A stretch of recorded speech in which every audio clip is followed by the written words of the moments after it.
on-demand user interface demonstration. After you've logged in, it's going to take you to the all-encompassing dashboard. From here you can see your tenants, you can show details about your tenants, your users, your groups. If you need any attention, it says all systems operational, so that means everything is good. There's nothing that needs your attention. You can see that the migration, I have not performed a migration yet. All consents are granted and there's backups created under the recovery module. You have group management, license management, and audit. These are all the services that you have access to if you've purchased them. So now we're going to go to the left-hand navigation bar and click on Tenants.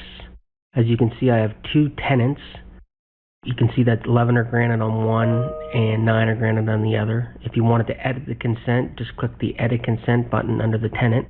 And if you take a look, you can see that the status is that they're all granted. You can go ahead and re-grant consent if needed. You can add as many tenants as you want. Just click the Add Tenant button. For the most part, I add the commercial GCC tenant as it's least restrictive. The GC High tenant is only for a target environment and it's used for the U.S. Department of Defense, which has higher security. So now there's other things on the left-hand pane. We're going to go look at the access control. So we're going to click on roles, and you can see there's a bunch of predefined roles: on-demand administrator, the migration administrator, audit administrator, and such. You can also create a new role if you want, just by clicking on the Create Role button. You can also assign users to certain role types. You can view them, you can duplicate a role. There's lots of different things you can do within the roles.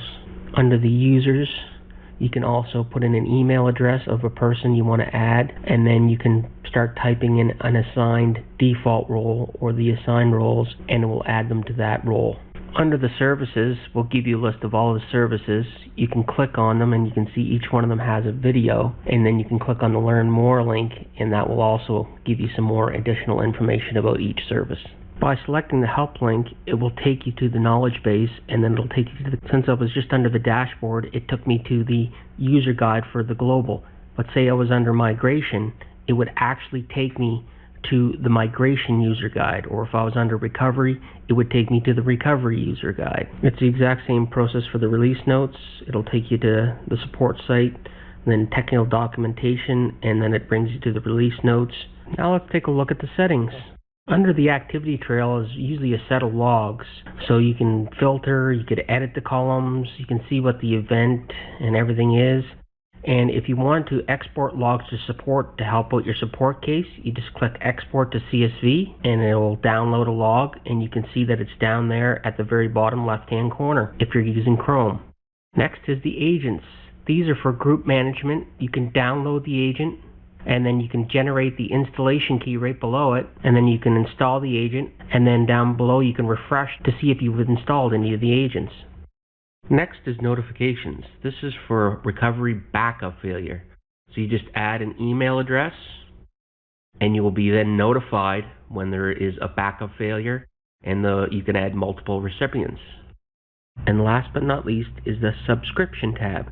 This gives you a list of all the modules and features that you have, your subscription type, your expiry date, your rate plan, your licenses, and etc.